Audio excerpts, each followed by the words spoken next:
আমরা প্রাক্তন জাস্টিস মানিককে একটা লিগ্যাল নোটিশ দিয়েছি। তার যে ব্যবহার উনি একটা অ্যাঙ্করের সঙ্গে করেছেন একটা টেলিভিশনের প্রোগ্রামে, সেটা মানে আমরা কল্পনা করতে পারি না। একজন অ্যাপেলেট ডিভিশনের বিচারকের যদি এই ধরনের আচরণ হয়, এটা কি আমরা ক্ষমা করতে পারি? আমরা মনে হয় ক্ষমা করতে পারি না। এবং আমার মনে হয় আমি চাচ্ছি একটা দিক নির্দেশনা অ্যাপেলেট ডিভিশন থেকে, সরকারের কাছ থেকে, যে প্রাক্তন বিচারপতিরা কতটুকু পর্যন্ত তারা যেতে পারেন, তাদের কোড অফ কন্ডাক্ট থাকা উচিত এবং তারা কতটুকু করবেন, আর এই ধরনের অপরাধের জন্য তাদের কিভাবে শাস্তি দেওয়া যায়। মানিক সাহেব শুধু ওই অ্যাঙ্করকে মানে ইনসাল্ট করেনি, পুরো ছাত্র সমাজকে উনি মানে যেভাবে ডাইরেক্টলি সবাইকে রাজাকার বলেছেন। What right he has got? আপনারা নিজেরাই জানেন যে বিচার কার্য চলাকালীন অবস্থায় উনি কিভাবে এক একটা রায় দিয়েছেন।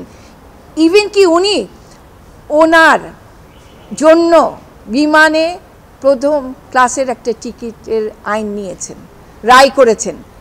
এইটা দেখার পরেও আমি খুব কষ্টের সঙ্গে বলছি, আমার মতন একটা নগণ্য আইনজীবী হয়তো বলতে পারেননি, কিন্তু মিডিয়ারা ছিলেন, আপনারা টু শব্দ করেন নেই।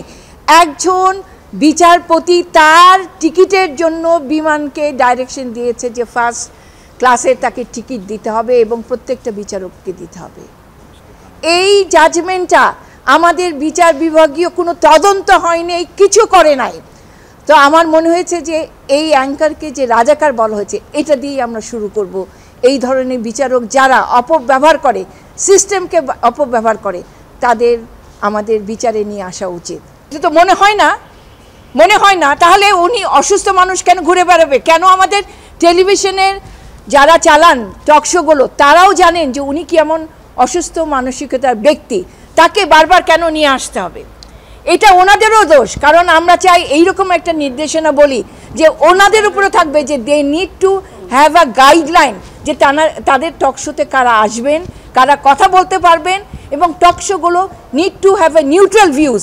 কিন্তু আমরা এতদিন দেখে এসছি আপনাদের ওই যে পুলিশ আমাদের হাইকোর্টের সামনে মুখ চেপে ধরেছে, মনে হয় আপনাদেরও এরকম মুখ চেপে ধরেছিল।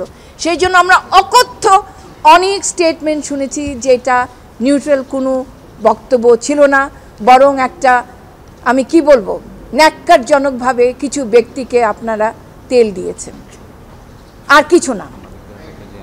আমরা আপনাদের কাছে চাই যে আপনারা যা কিছু হোক না কেন, ফেস ইট। যেটা মনে করবেন বিবেকে আপনার মনে হবে যে এটা সত্যি বা ঠিক ন্যায়, তখন এটা নিয়ে কথা বলেন। কখনো অন্যায়ের কথাটা আমি আপনাদেরকে অনুরোধ করি, অন্যায় কিন্তু বেশি দিন থাকে না। আমি সবসময় একটা কথা বলি যে এই পৃথিবীতেই কিন্তু অন্যায়গুলোর শাস্তি হয়ে যাবে।